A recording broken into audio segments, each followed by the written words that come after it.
अस्सलाम वालेकुम व्यूअर्स। आज मैं आपके लिए बहुत ही मज़ेदार मूंग मसूर की दाल की रेसिपी लेके आई हूँ।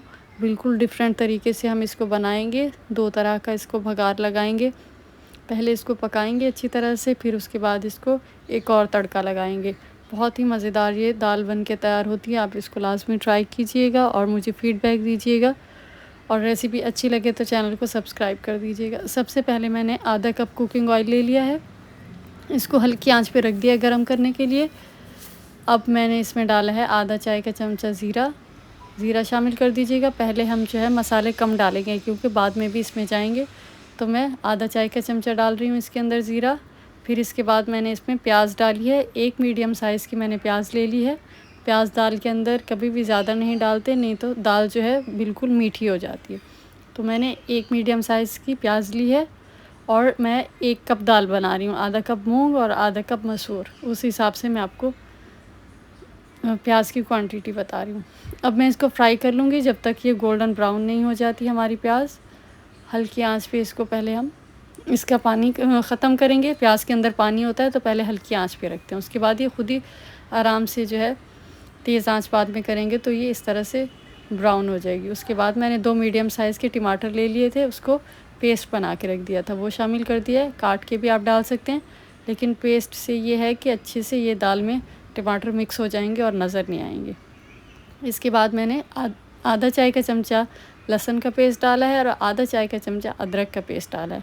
आधा आधा डालिएगा क्योंकि एक दफ़ा हम इसको दोबारा भी बघार लगाएंगे। तो इसके बाद इसको हम अच्छी तरह से फ्राई कर लेंगे लहसुन अदरक के साथ। टमाटर का भी कच्चापन जो है, पानी है, वो ख़त्म हो जाएगा फ्राई करने से। उसके बाद मैं आपको दिखा देती हूँ। मैंने दालें ली थी आधा कप, मेरे पास थोड़ा बड़ा मग्गा था। आधा कप मूंग की और आधा कप मसूर की, बराबर बराबर दाल लें। आप जब भी दाल बना रहे हैं तो लाल भी बराबर लिया करें और येलो वाली भी, मूंग की भी और मसूर की भी। और इसको 1 घंटा पहले मैंने भिगो दिया था, तो ये बहुत अच्छे से सॉफ़्ट हो गई और बिल्कुल डबल हो गई है भीगने के बाद। तो अब मैंने नमक शामिल किया है। जो हम प्याज फ्राई कर रहे थे उसमें नमक अपने टेस्ट के हिसाब से शामिल कर दीजिएगा। लाल मिर्चें डाली हैं मैंने 1 चाय का चमचा। आप कम या ज़्यादा जितना खाते हो उतना शामिल कर दीजिएगा। मेरे पास थोड़ी तेज़ वाली हैं तो मैं 1 चाय का चमचा शामिल कर रही हूँ। उसके बाद मैंने हल्दी डाली है आधा चाय का चमचा और धनिया पाउडर डाल रही हूँ मैं इसके अंदर। ये आपने शामिल कर देना है आधा चाय का चमचा।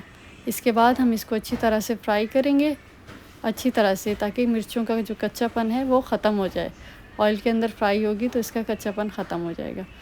जैसे ही हमारे मसाले इसके अंदर अच्छी तरह से फ्राई हो जाएंगे तो हम अब इसके अंदर शामिल करेंगे जो हमने दाल भिगो के रखी है। दाल आप हमेशा एक वज़न की लिया करें, मतलब हम वज़न हो दोनों दालें। तो इससे भी कभी कभी ऐसा होता है ना कि फ्लेवर अच्छा नहीं आ रहा होता दाल का, तो ये होता है कि हम अक्सर पीली वाली दाल ज़्यादा डाल देते हैं और मसूर की जो दाल है वो हम कम डालते हैं, तो इससे टेस्ट अच्छा नहीं आता। बराबर बराबर लेंगे तो बहुत ही मज़ेदार ये बन के तैयार होगी। इसके बाद इसको अच्छी तरह से हम फ्राई करेंगे हल्की आंच पे। इसमें थोड़ा सा पानी भी था जिसमें मैंने भिगो के रखी थी, तो इसको फ्राई करेंगे जब तक ये नीचे से लगना ना शुरू हो जाए और ऑयल सेपरेट ना हो जाए, जब तक अच्छी तरह से आपने इसको भून लेना। उसके बाद मैंने इसके अंदर 2 से ढाई कप पानी डाला है। जब तक दाल अच्छी तरह से ना गल जाए इतना हमने पानी डालना है और दाल को पतला भी रखना है, इतने इस हिसाब से आपने पानी शामिल कर देना। इसके बाद हम इसको हल्की आंच पे ढक के पकाएंगे। मैंने तकरीबन इसको आधा घंटा पकाया। तो आधे घंटे के बाद हल्की आंच पे मैंने पकाया था तो बिल्कुल अच्छी तरह से हमारी दाल गल गई है।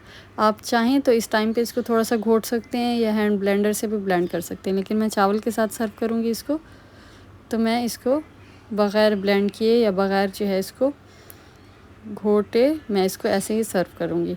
तो इसको अच्छी तरह से मिक्स कर लेना। उसके बाद मैंने बड़ी वाली जो मिर्चियाँ होती हैं ना वो ले ली हैं, वो थोड़ी जो कम तीखी होती हैं, बीज निकाल के इस तरह से बीच में से कट लगा के वो शामिल कर दिया इसके अंदर। थोड़ी देर ढकेंगे ताकि मिर्चों की खुशबू आ जाए अच्छी तरह से। उसके बाद फिर मैंने हरा धनिया काट लिया बारीक, 2 टेबल स्पून जितना ही शामिल कर दीजिएगा, बहुत ही इससे अच्छी खुशबू आएगी।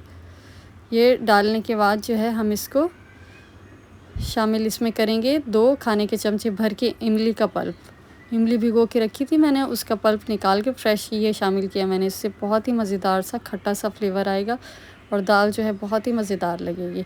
आपको ज़्यादा खट्टा पसंद है तो आप 3 से 4 टेबल स्पून शामिल कर सकते हैं। उसके बाद जिस बर्तन में सर्व करना हो आपने उसमें इसको निकालें दाल को। मैंने कढ़ाई के अंदर इसको सर्व करना है तो इसके अंदर रख के डाल के मैं इसको साइड पे रख रही हूँ और अब हम इसका तड़का तैयार करेंगे। 3 से 4 टेबल स्पून मैंने कुकिंग ऑयल लिया है।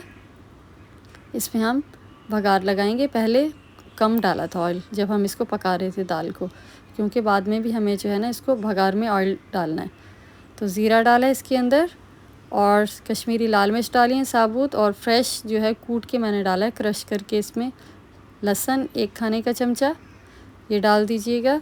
और इसके बाद जब ये गोल्डन सा होने लगेगा तो इसमें कड़ी पत्ते डाल दिए मैंने 10-12, ये डाल दीजिएगा। और इसको हल्का सा जैसे ये फ्राई होने लगे तो दाल के ऊपर आपने इसको तड़का जो है ऊपर से डाल देना है।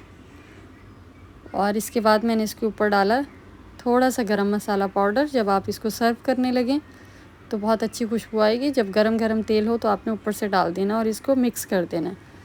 आधा चाय का चमचा डाल दीजिएगा। मेरे पास ये घर का पिसा हुआ है जायफल जावित्री वाला, बहुत ही मज़ेदार सी इसकी खुशबू आती है। ये डाल के बस इसको आप मिक्स कर रहे हैं और इसको सर्व कीजिएगा चावल के साथ। ऐसे भी बहुत ही मज़ेदार ये रेसिपी, आप जब ट्राई करेंगे तो आप बोलेंगे कि वाकई मैंने आपके साथ कोई रेसिपी शेयर की है। तो मुझे फ़ीडबैक दीजिएगा लाजमी। मिलते हैं नेक्स्ट रेसिपी में, जब तक के लिए अल्लाह हाफिज़।